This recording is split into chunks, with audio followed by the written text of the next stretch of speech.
I'd like to pursue, I have a slew of questions I've presented, and I'll try to attend to at least some of them. But before I do,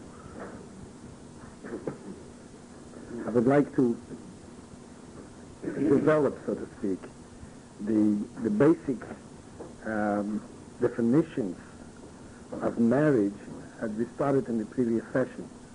And by the way, as I said, this is further developing. This is a continuation, and hopefully the tapes are available. Hopefully, everybody would try to listen to the first part so that this will flow right into it. We don't have to repeat everything a second time.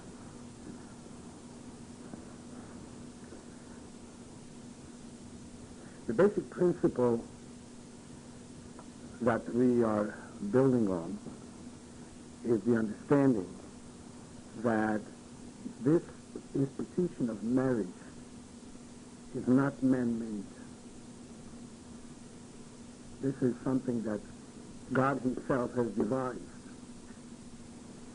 And he devised it to such an extent that not only did he concur with Adam, he said, oh, yeah, I want to make, he said, it's a good idea. God is the one who said, you must have one. And he went ahead and created one for him. And he said, this is for you.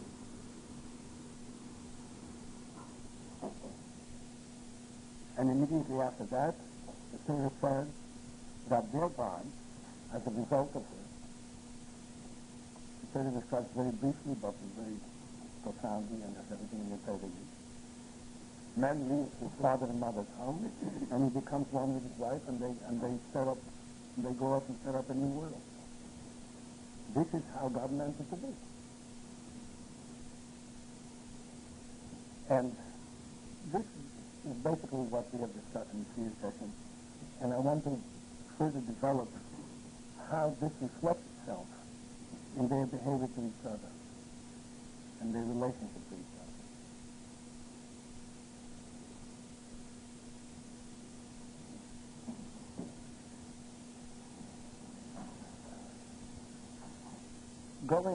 Basing ourselves on the very teaching that describes that first moment where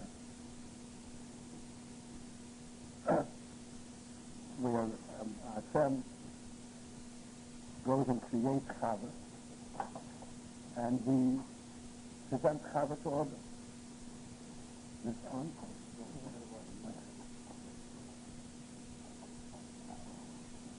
The certain things that we can draw direct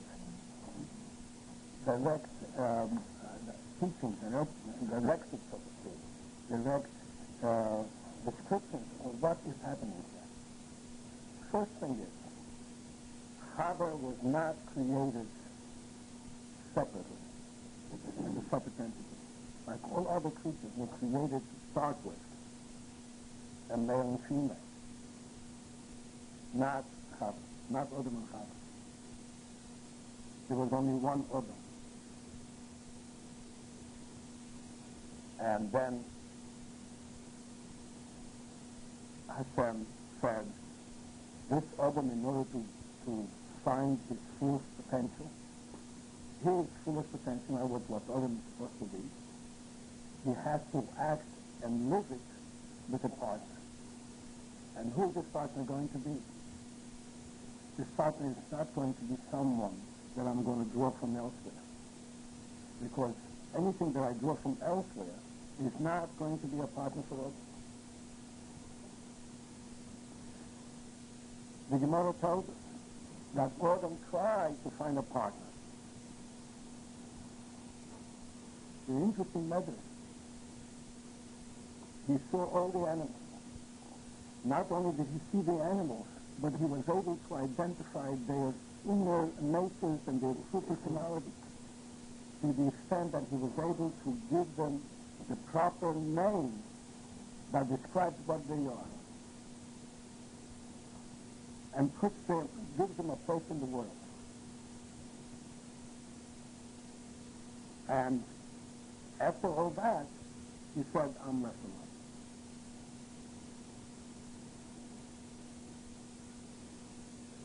Where did Chava come from?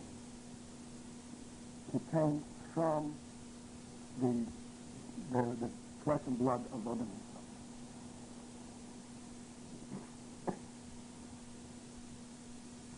This happened the first time, and then the Torah says that as a result of that, Adam unites with his wife and so forth.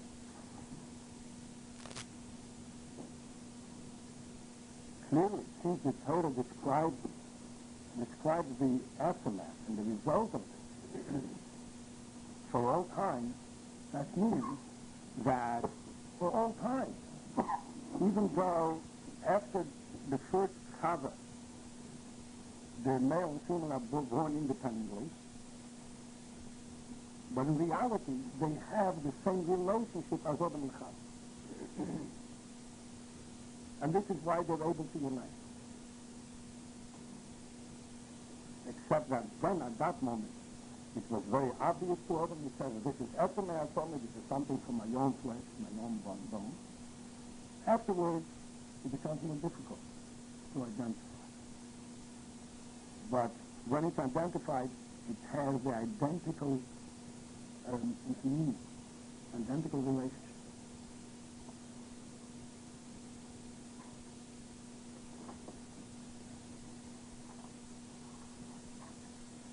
In line with what we discussed last time, in terms of the duties, the position, the input into the family life between the man and the woman, the fact that Chava was taken from the rib of Adam says that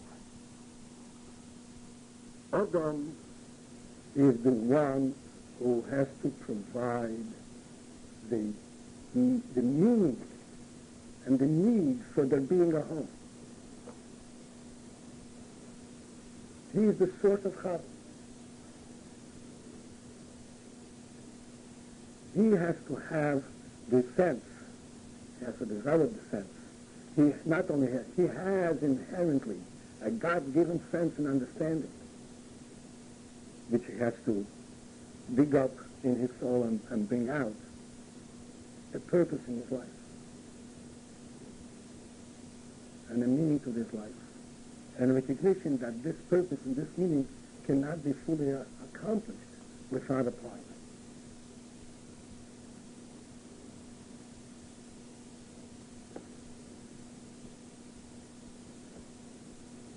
Then the partner can come and complement this unit and allow this to flourish. What happened after that Chava was created? Chava was created, and again the Torah says, God didn't just create Chava and let her work in the Navy. See if Adam will find her.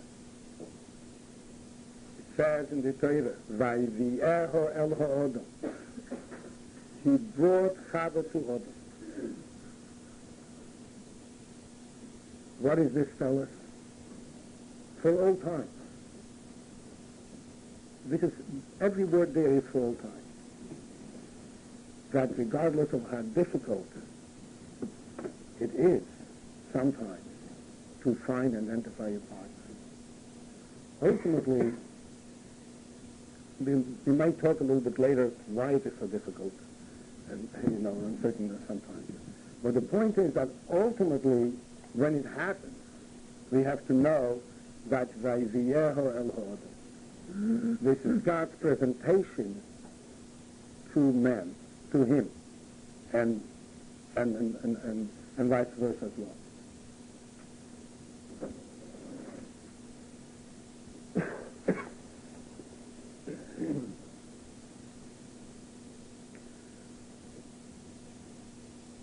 One of the very revealing points that Rashi makes on the Chumash, where it says that finally we know that Chava took Netadas, and she gave Adam, and Hashem came and he had put things in perspective at that moment, and the whole course of events has changed as a result. When Hashem confronts Adam, he says, how come you did this? I told you not to eat from this fruit.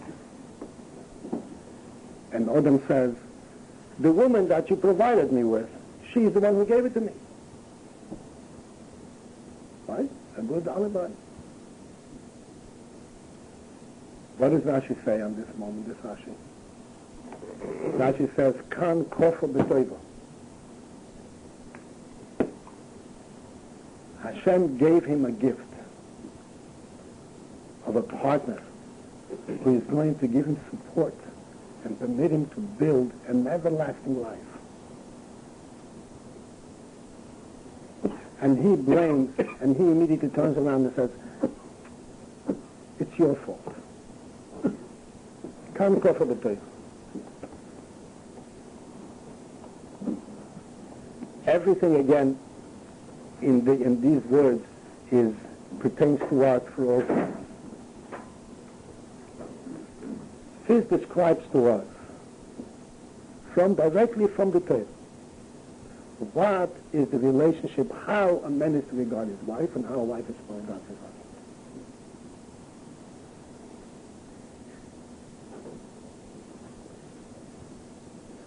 We will get into the discussion probably why today it's so difficult to see it and so forth, but from the Torah perspective, and this is what we're interested in, to know what the Torah perspective is, and then we'll be able to try to find it in ourselves. You know that the Torah perspective is always, so to speak, the ideal and the highest level, but it's not the ideal and the highest level that is not attainable. It is the ideal and the highest level that is absolutely attainable by everyone. And it certainly has to be recognized and striven to. What does the Torah say? The Torah says that the man has to regard his wife as a gift from God. And the woman has to regard her husband as a gift from God. And if they do mistreat each other, it's an affront to the giver of the gift.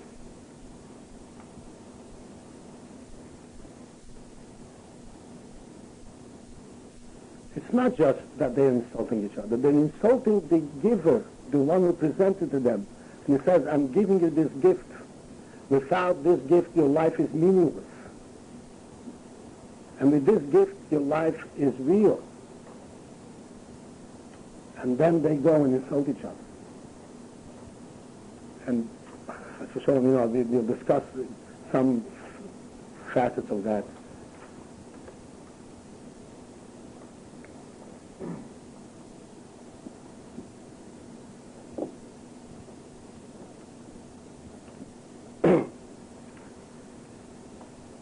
To be realistic, we do not now live literally in the Gan Eden. In some hidden fashion we are in Gan Eden. It's God's world and it's a Gan Eden. But it's hidden. And we have all kinds of difficulties in making our little home a Gan Eden and our individual life a Gan Eden. And there are going to be difficulties.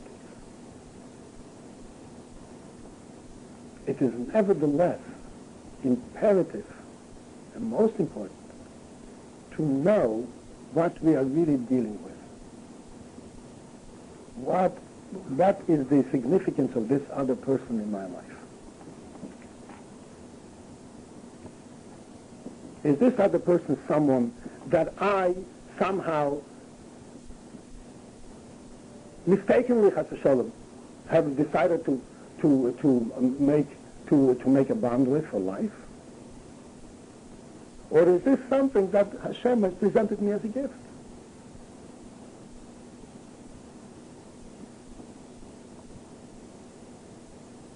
Is it conceivable that knowing that this is a direct gift from Hashem, that one would actually kind of throw it back in the face of the giver. We have to understand that every time, we don't have to show and go to the extremes. I'm taking some kind of an extreme description. Every time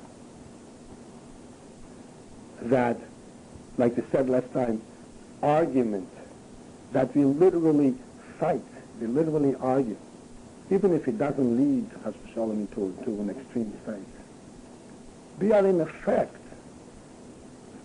forgetting who we are dealing with. We are thinking of our relationship in a very superficial and worldly level. You did this, you said that, and thus I have the right to be angry at you. Chava gave it hadas to Adam. You realize what that is? She presented Adam with the fruit from the hadas, causing such an upheaval in Adam's life for all generations. And Adam just defended himself in front of Hashem. And Hashem says, poof, you failed right here.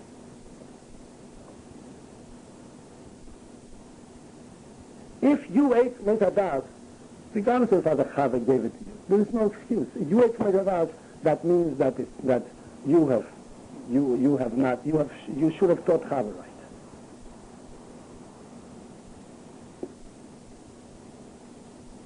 You should have made sure that there's no mistake of this nature. But to take this as an excuse, you are throwing it out to Hashem's face.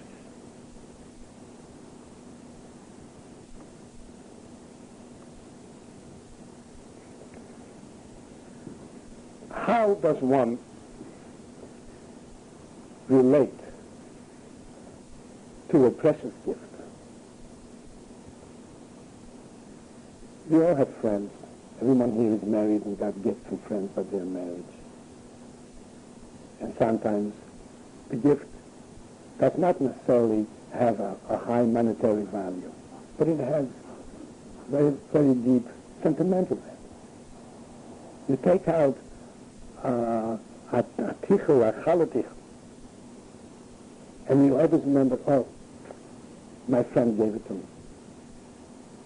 And that gives you a special relationship to your friend, and you deal with that tichel with respect. This tichel you're not going to throw out when it gets old. This tichel you're going to cherish. This is a gift from my friend.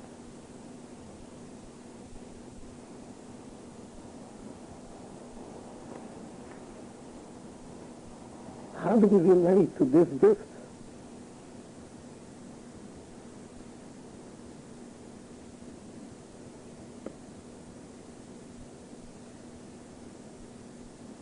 By cherishing this gift. And we will discuss perhaps some practical ways which we did started last week a little bit. But the important thing is, whether or not we are smart enough and we have enough experience to know exactly what to say and how to do and when to do, just to bear this in mind and to stop ourselves at the moment when we need to stop ourselves and say, hold it. Who am I talking to? What is this? What does this mean to me? Where does it come from? How am I supposed to deal with this? We will 99% of the time find the right words and the right things to do. We're certainly not going to do the wrong thing.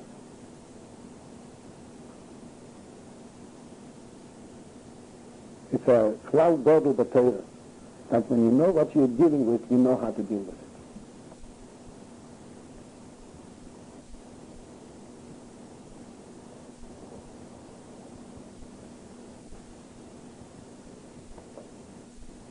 This brings to a focus a very important part of this, of our lives, of this husband and wife life.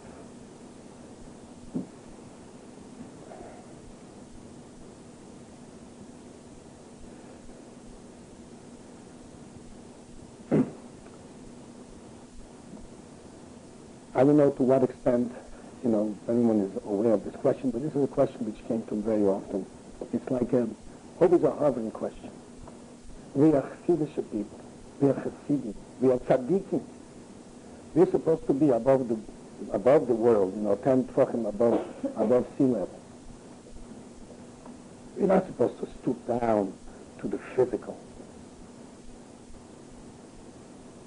If I show affection, am I stooping down? Am I being swallowed out with the physical world? Does that mean that I'm losing my stand as a chassid, as a chabadnik, as a whatever else you want to call yourself?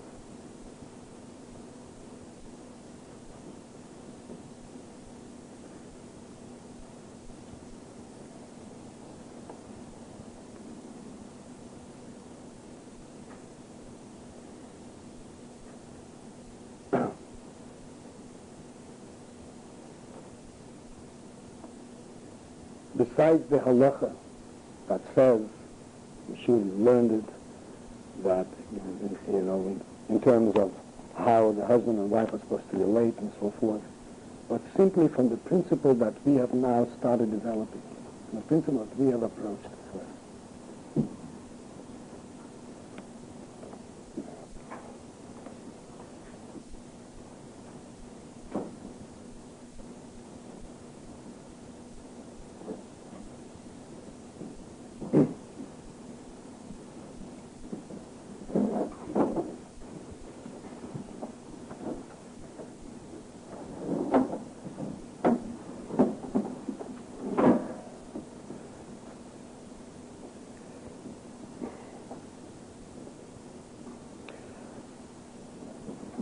The Torah describes this relationship not as a business relationship,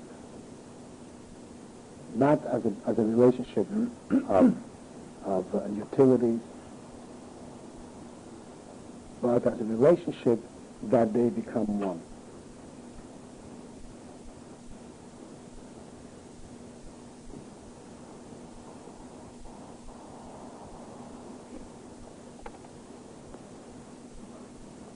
One, in this situation, in this setup,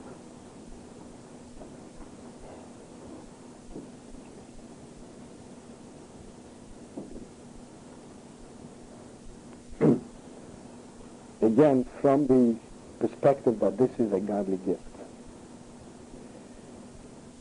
and as such, in treating gently and affectionately the gift, we are expressing appreciation to the giver.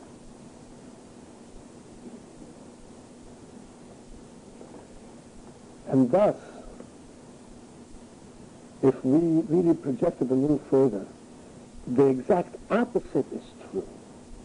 If you do not find affection for each other, this is when you are saying, I'm too worldly for this. I'm interested in myself.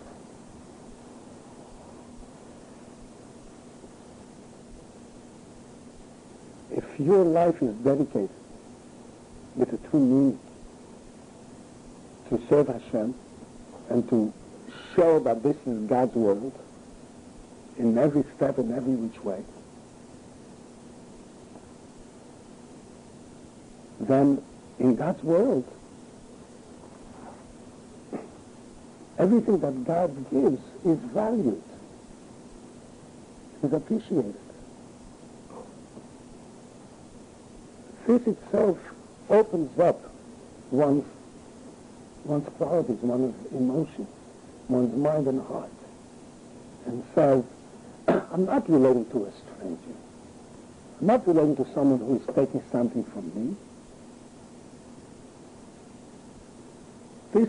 This is my life. This is the way God defined my very life. If you live with Hashem, if you live in the service of Hashem, you want to be truthful to your purposes, truthful to your purposes means exactly that. that your life is full of affection and appreciation of each other. Not lahavdil like a goy because of some extraneous thing which of a selfish thing, but because of the truth. The Alter Rebbe in Tanya, in Yigeres, has this quote, and I'm paraphrasing, that not like it says like Guvrin Hudoyim, like the Jewish men, the Polchim or Zonim or Nishayim Bekushta, rather than like the Goyim, rather than the Ahava. The Kushta that this love that exists between man and wife in the Jewish world is a love that is based on the truth, not a love based on love, on personal affection, on personal interest.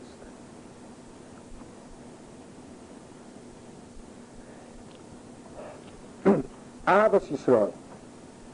So we have a mitzvah in the Torah, V'ahavta l'reacha kamecha. And all the Meforshei HaChumash say, how is this possible? How can you love someone else like yourself? And there are many, many different explanations and interpretations of this pasuk in Nigla the Torah. But when it comes to Chassidus and Via Chassidim, there's a very simple revelation. It says it's no problem whatsoever. V'rayacha and you are one and the same neshama, one and the same thing. What's so difficult?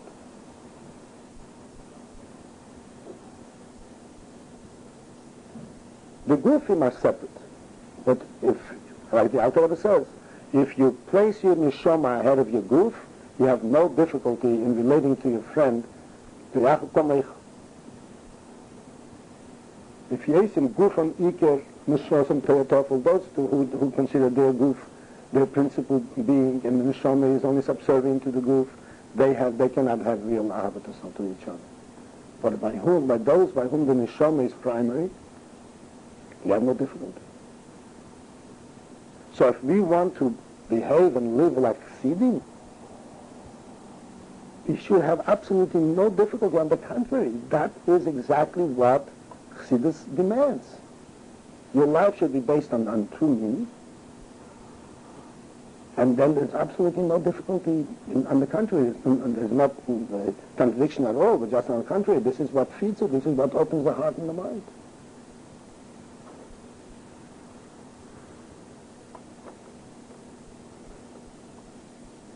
Sometimes there's such blatant things, it's just outstanding in my mind. We can take cues from the Rabbeim. They were definitely Chassidim. They definitely stayed on a very high Ruchnisdike level.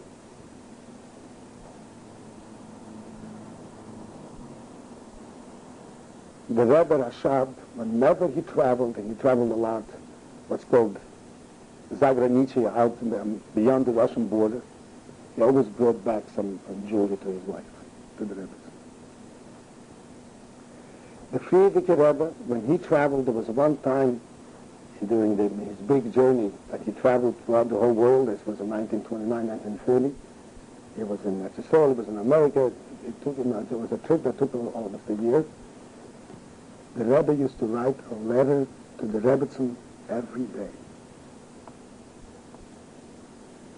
in his travels. Every day. He had nothing else to do.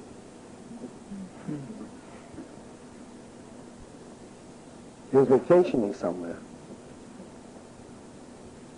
And the only duty that he had to perform was writing this letter. And he wrote in this letter, and if you read these letters, you see how he addresses her. And you see that he is writing to her just his, he doesn't write, obviously, every detail, but he says, I met with this person, I got up at 6:30, and I ate this, and I met with this person, and I went there, and it was, and it was very nice, and there was a big crowd, and Baruch Hashem, I think I was successful. And then for supper I ate this. This was the Rebbe.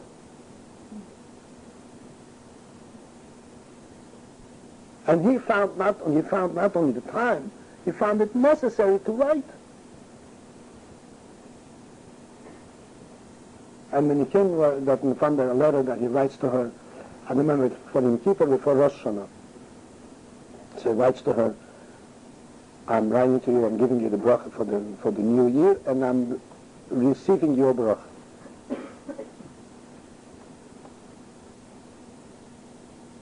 These are very interesting, so to speak, historical events.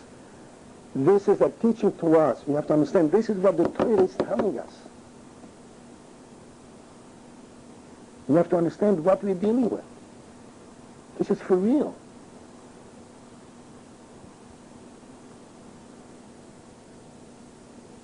I know we come from a totally different viewpoint, and what is this? We come from. You have to come from. Everybody's exposed to it. But we're learning Torah. And we want to have a Torah life.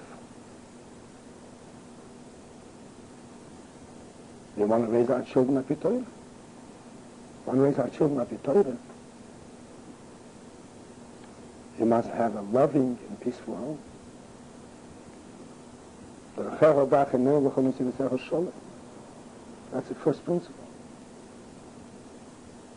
You want the children to have a sense of what Torah life is. The first principle in Torah is Noyam and Shalom.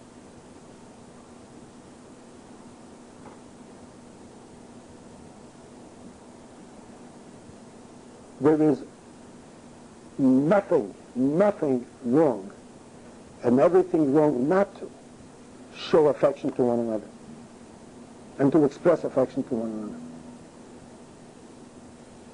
Different times and different ways, but no question whatsoever.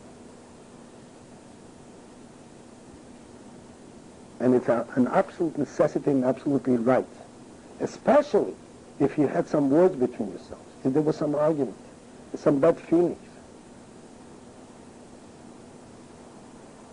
It's not enough to say, I'm sorry, I'll never do it again. It has to go beyond that to the point where the wound has healed. And it has to be done wisely and correctly. A wound takes time to heal. And it has to be cared for.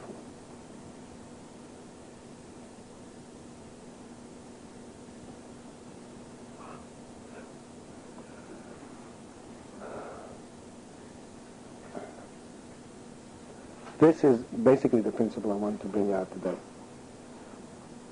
I hope it's clear enough.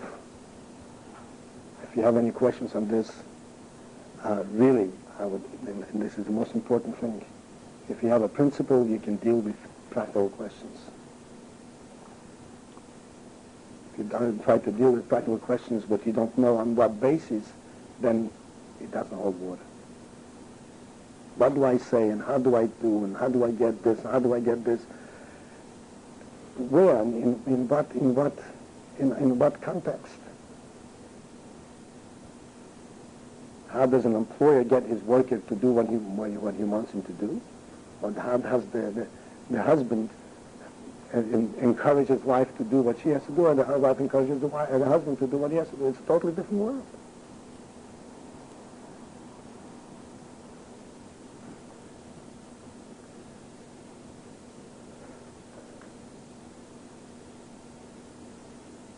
Just want to touch one, in the same vein, one more nakuda which I think we have to really pay attention to.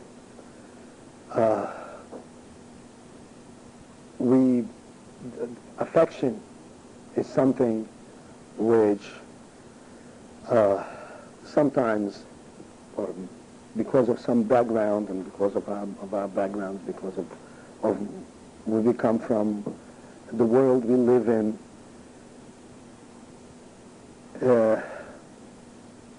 may be very deeply hidden, very deeply buried someplace deep down in the soul. We're not used to it. We are used to dealing with the world at arm's length, in a cold, in a cold manner. You know, tit for tat, I give you and you give me. This is a cold world. This is a world that has no consideration for emotions, for good meaning. All that's concerned about is what's in it for me. This whole thing, you know, especially those of us who are exposed, so to speak, in the business world. You can be the best person, but if I don't need you, you're meaningless to me.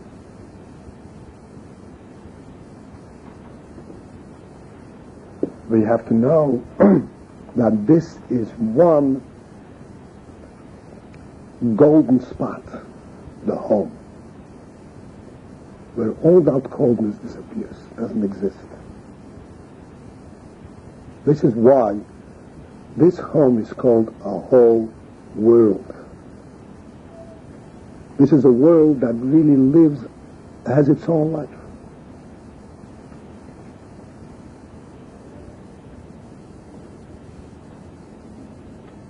Why does it have its own life? Because it has all that a world is supposed to have, all in its own. It has the Toinkoiches, the Chochma, the Bina, the Das, the Chesed, the Gvura, Tiferet. It has a complete structure right here in this home. It lives on its own. It's a life of its own. And the contrary, this life shines out to the outside, but it's not affected by the outside.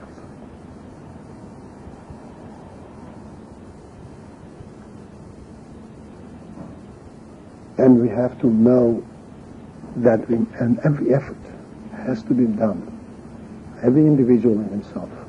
First, perhaps by just growth, by just following through on the directives of the Torah. Then eventually it begins to surface, begins to become real. But we have to know that deep down in us, definitely there are all these qualities. Because a human being was made a complete human being. He's got all the koiches. All the over here are alomdim. Chochma, Bina, Das, Chesed, Gvura, Tiferet, all the koiches that we need. And we have to bring them all to bear in this life.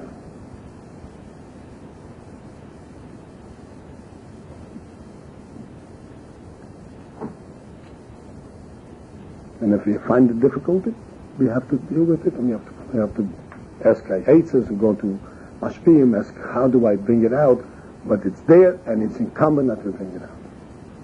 There cannot be a life without affection. It doesn't work. You can be the best person in the world. You can't relate this as a human being. It has to be for real.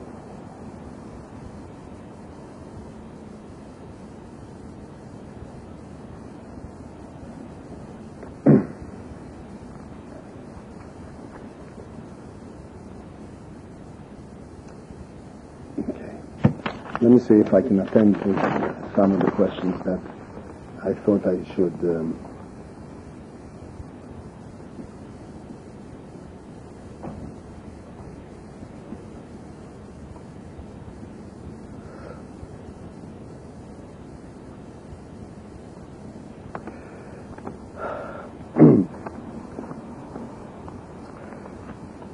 All of these questions I'm going to answer and try to answer in context with what we discussed. In other words, I'll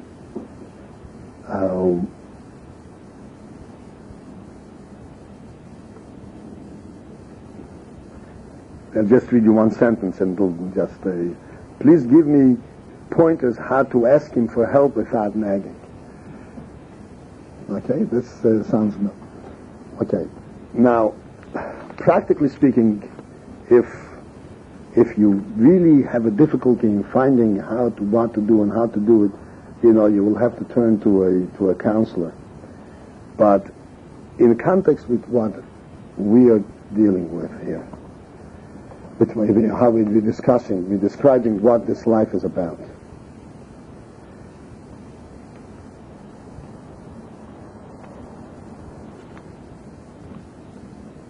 I mentioned and I pointed out last time that in this partnership, this edifice, this unit,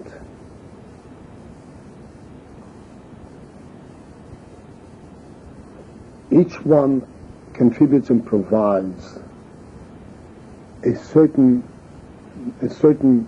aspect of it, principally. But essentially, this is a unit where just like a person has 2 feet, his right foot is much more important than his left foot. Or 2 hands, his right hand is much more util than his left hand. But can he operate without a left hand?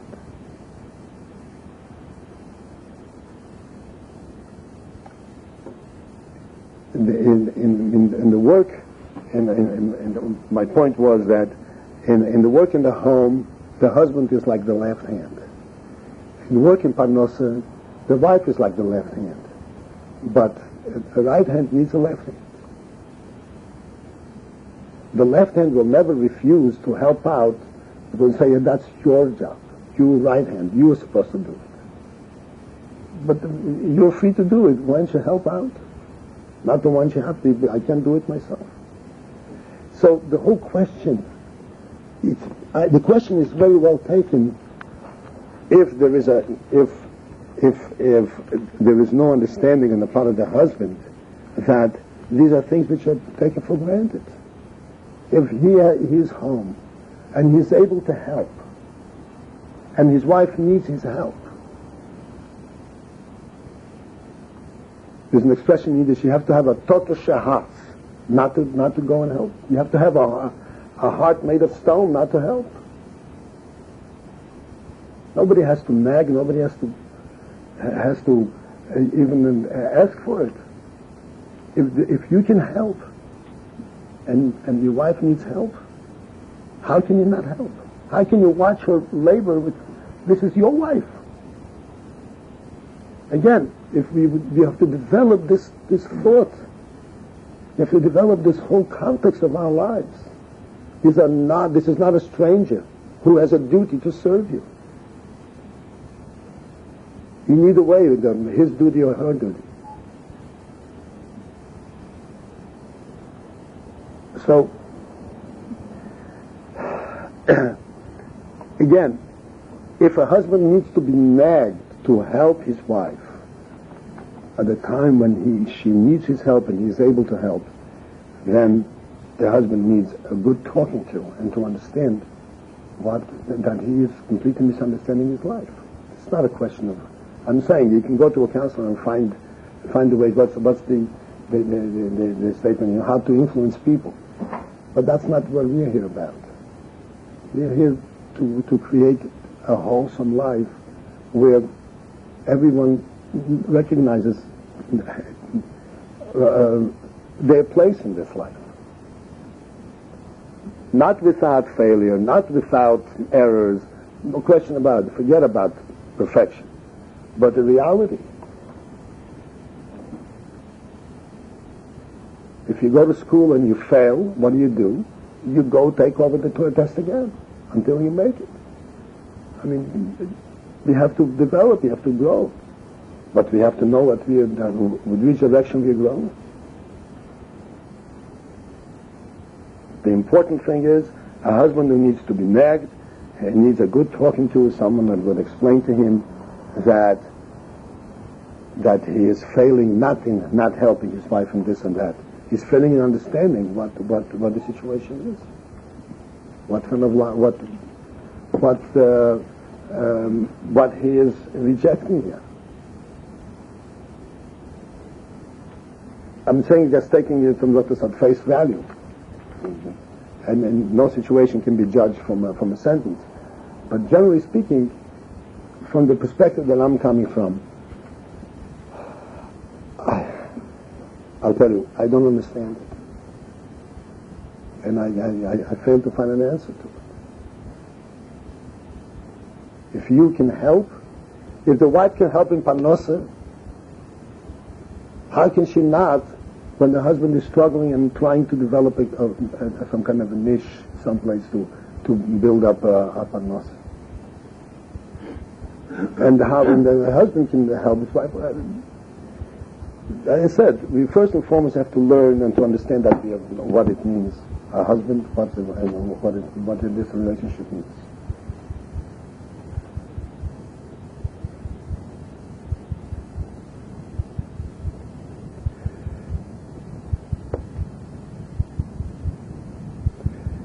What is his responsibility afterwards, specifically with babies?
Everybody knows Anaf.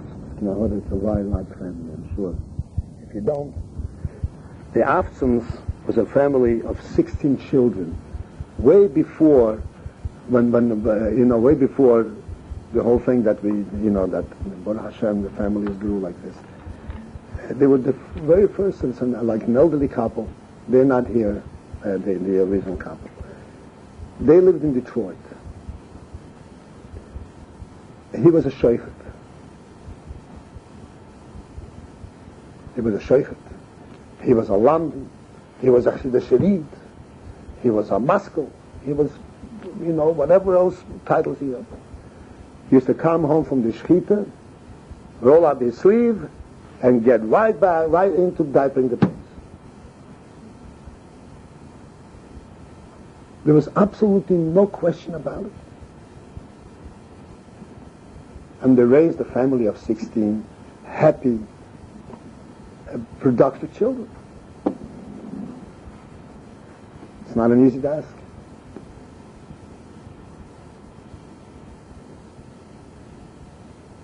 And this was, you know what a shechita means? Tell you what a shechita means. A shochet has to get up at 3 o'clock in the morning. Because you have to be in the shechita very early and to provide the butchers with meat early. And meat doesn't come early, because meat after the shechita has to be, there's a whole operation, the whole process takes hours.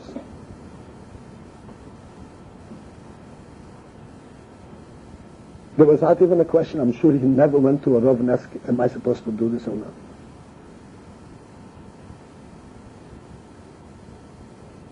And he never felt that he's giving up time from his learning, from his davening, from whatever else. And you know something? He found time for everything. You know something? His wife saw to it that he has time. We want to live a Torah life, right? That's what we're about here.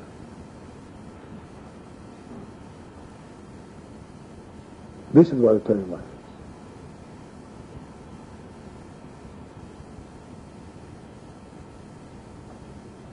There's no...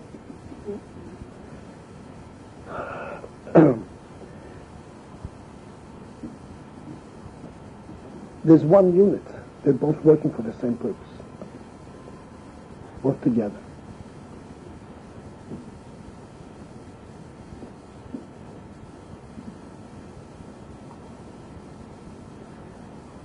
How can a husband encourage his wife who doesn't really know how to keep a home organized, but wants to. I'll tell you, I think I've even mentioned this question last week. Very simple. Tell her she's doing a great job.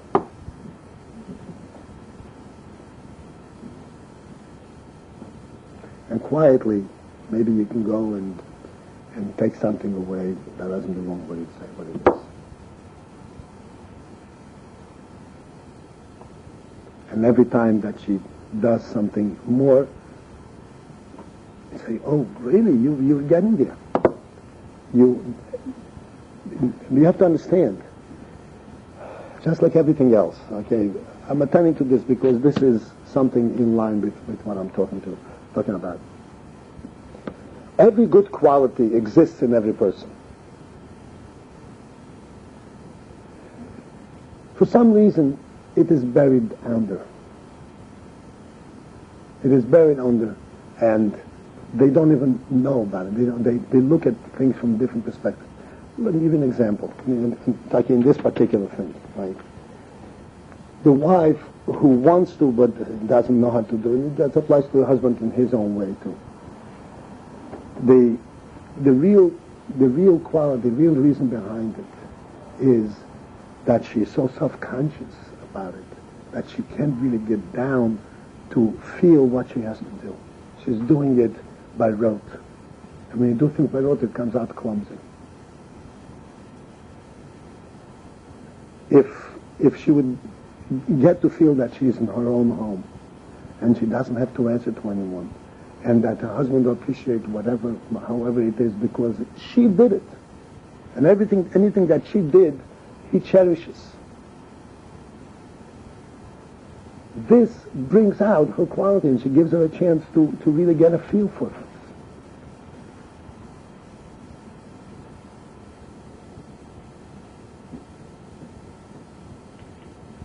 This brings to light, I said she did it. This is something which we have to kind of bring into our lives.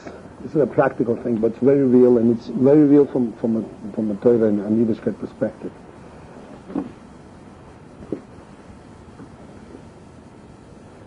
Like we said before, Hashem himself brought Chava to Adam and brought Adam to Chava.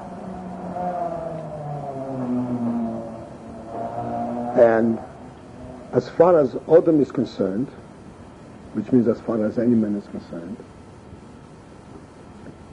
what his wife does for him is the best. Because this is his own. It's his own. You can get something outside in the restaurant or anything.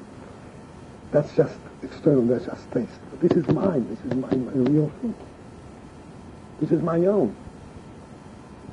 The Gemara says, it has to do with halacha, that one prefers one kav, one measure of whatever the Gemara talks about, wheat, that he himself produced in his own field, than 9 measures of the same produce produced by someone else. This which you get from outside is money. This which your wife did for you, this is yours. This is not money. This is, I really have it. It's my world. This is for real. It has a totally different meaning.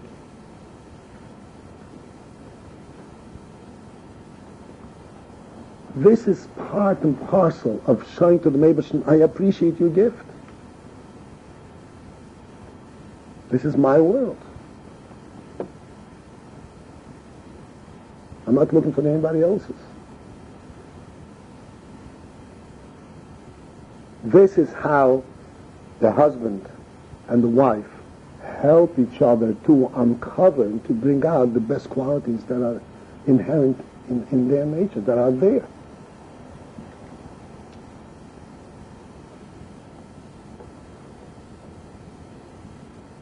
And so to speak, the fears and the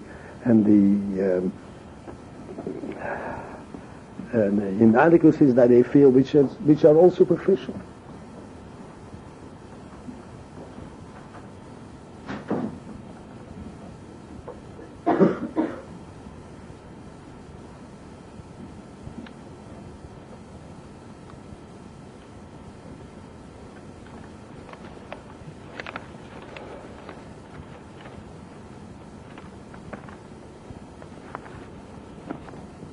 same applies. I don't want to read,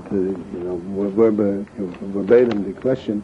Same thing applies from the wife's side to the husband. If the wife finds that her husband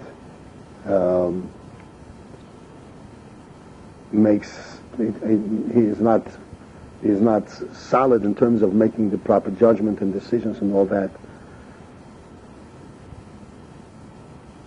she encourages him in the same manner as we spoke about the other way.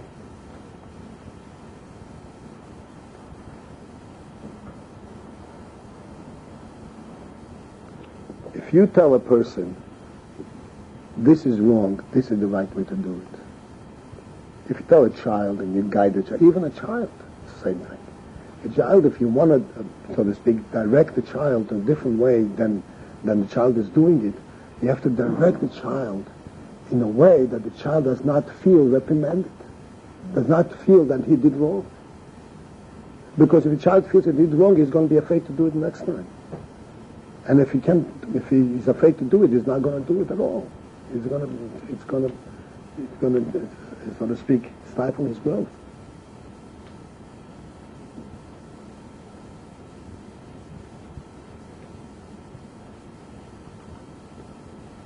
Something is hovering in my mind, a story about this, and I can't recall it offhand.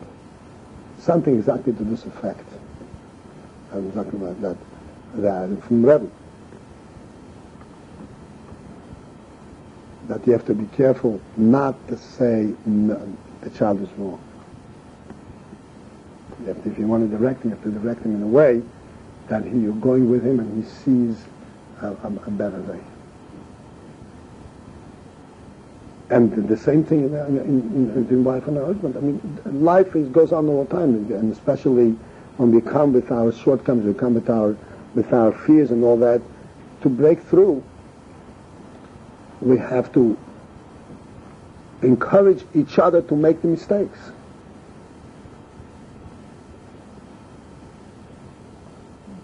Say, as far as your mistake is concerned, to me it's not a mistake as long as you're doing your thing. That's the way you're going to grow. And if we're going to catch each other by mistakes, then we're going to stifle our growth completely. Not only that, it creates animosity and all, whatever else the fallout from this.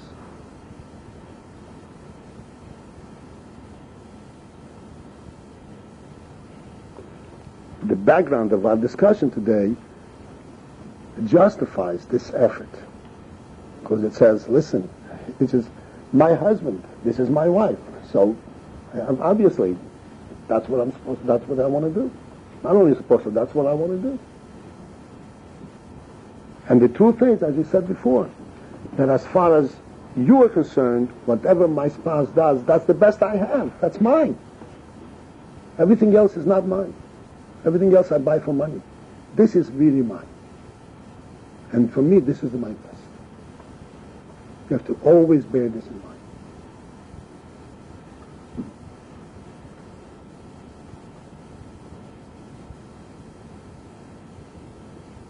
I think I pointed out last week, I just want to point this out now to illustrate the point. To the man, it's no secret, so I can say it. When his wife serves him soup, the soup tastes infinitely better. To the wife, when the husband makes kiddush for her, the kiddush sounds like a symphony, no matter how he says it. Because it's their own. They have it. This is my heart, this is my husband.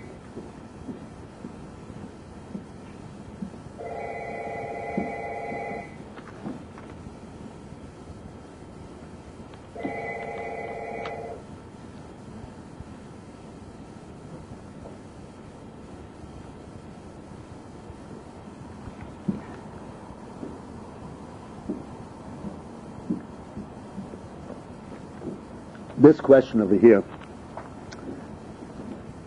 about priority in marriage, where the husband says the priority in marriage is children, and where does the wife come into this?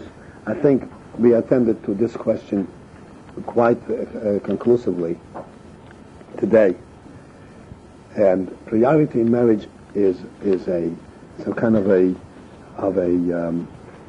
invention. Priority in marriage is what God made it.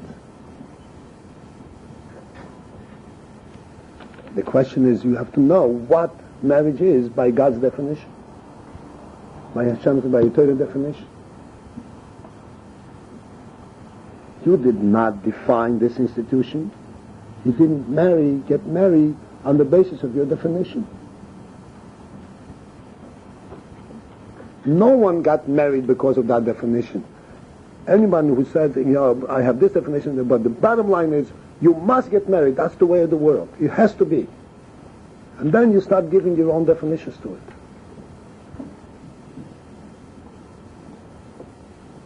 You get married because Hashem defined this life for us.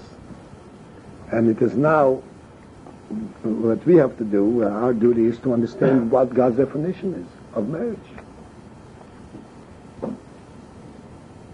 If we start giving it our priorities, then we are, besides that, we are definitely doomed to error, but we are simply not even approaching it correctly. We don't even understand where it's coming from. It's like one saying, my priority for living, which means without the priority I'm not living. What does it mean? Living, life is not your choice. You didn't bring yourself to life. You didn't define and create this institution either. And how to live your life. Our greatest accomplishment is to find that definition and to bring it into our lives.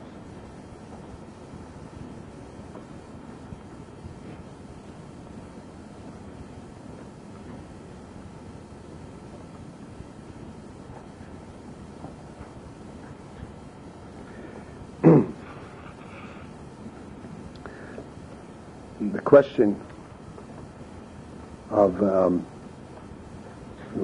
intimacy, and someone, talking about intimacy, which obviously this is not a forum where you can discuss intimacy in any deep sense, but I think that the essence of it has been discussed. And basically, there is a duty, and it's part of the fabric of marriage, that there is an affection, and nothing is done just for the duty. We have two human beings, and a human being is a full-fledged human being. It's not just hand and feet. A human being is a living human being with a heart and a mind. And you cannot relate to a human being by ignoring his heart and ignoring his mind. You're not relating to a human being. And it's abusive. You're abusing the gift that Hashem gave you. And looking at it, taking it entirely at face value in the externals, instead of recognizing that Hashem gave you a living person. And you are taking the externals of that living person and completely ignoring that there is life in it.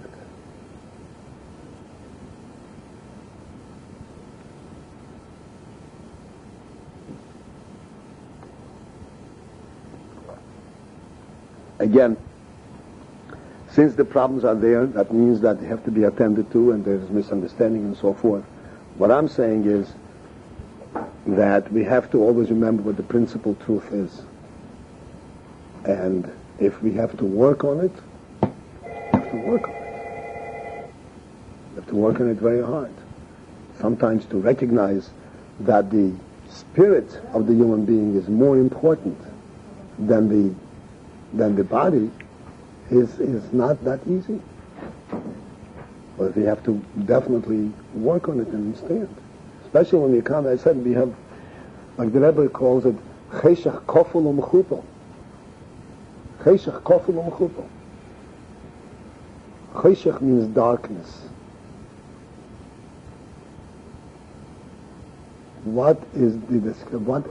How is darkness a description of a situation? Which the Rebbe uses all the time.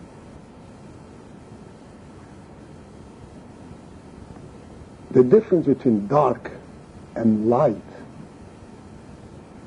is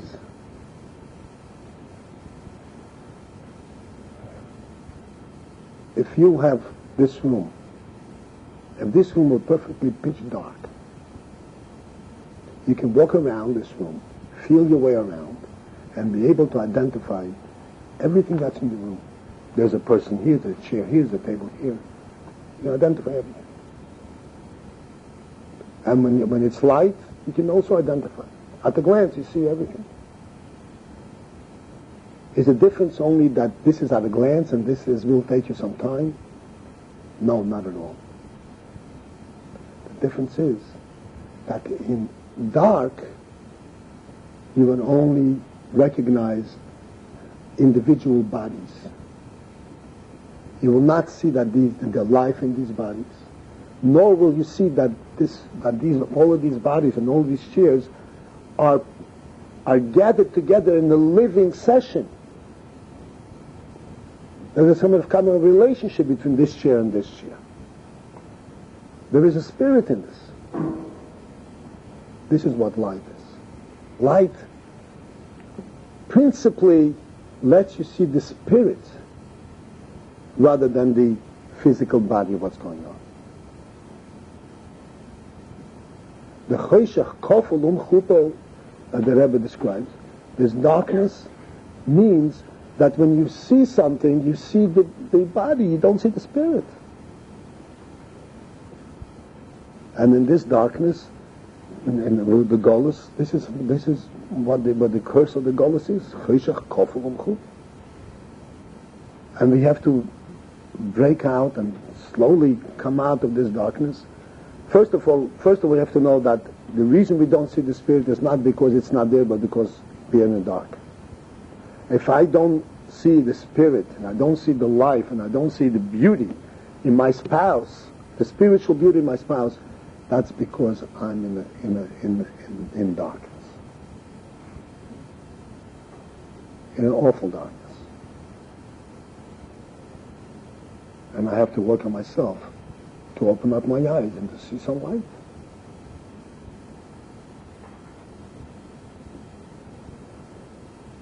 This is the principle.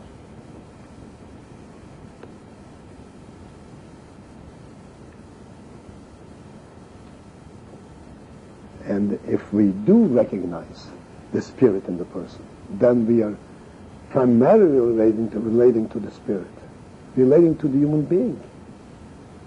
And we know that we do not, no way do we satisfy our duty by doing what physically is demanded of us, without completely ignoring and avoiding the spirit.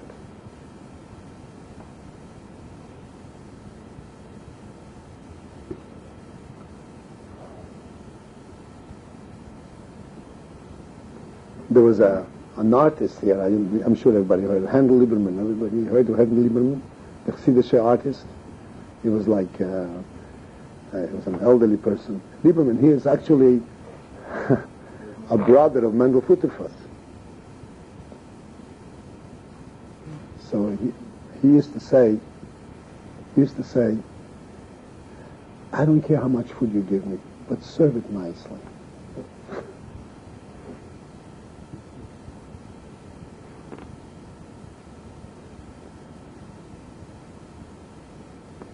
Deal with each other nicely.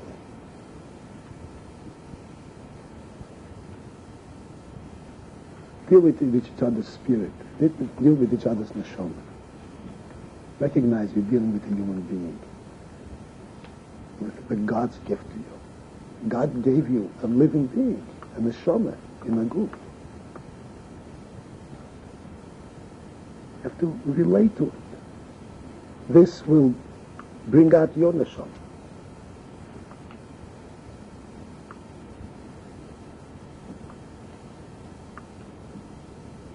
This is why the Torah says that the wife, Chava, is Ezer Kenegdo. Ezer Kenegdo. She is a helper, and she is also against him. What this says in a nutshell, in the Torah format, that this wife and this relationship can elevate the people to the highest heights, and can also, as Shalom, throw them down to the bottom.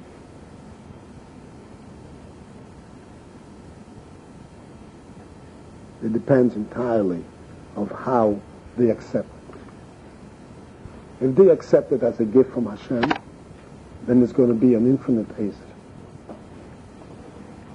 If they accept it as a duty, as a burden, as an intruder in my private life, then it's going to be connected. It's going to bring them both down. I think that I attended to all questions but one. Okay. So, have good practice during the next 2 weeks. And as I said, this is really not a standalone thing. Shira Malka has tapes, or will have tapes. Anybody wants a tape can get a tape from Shira Malka. And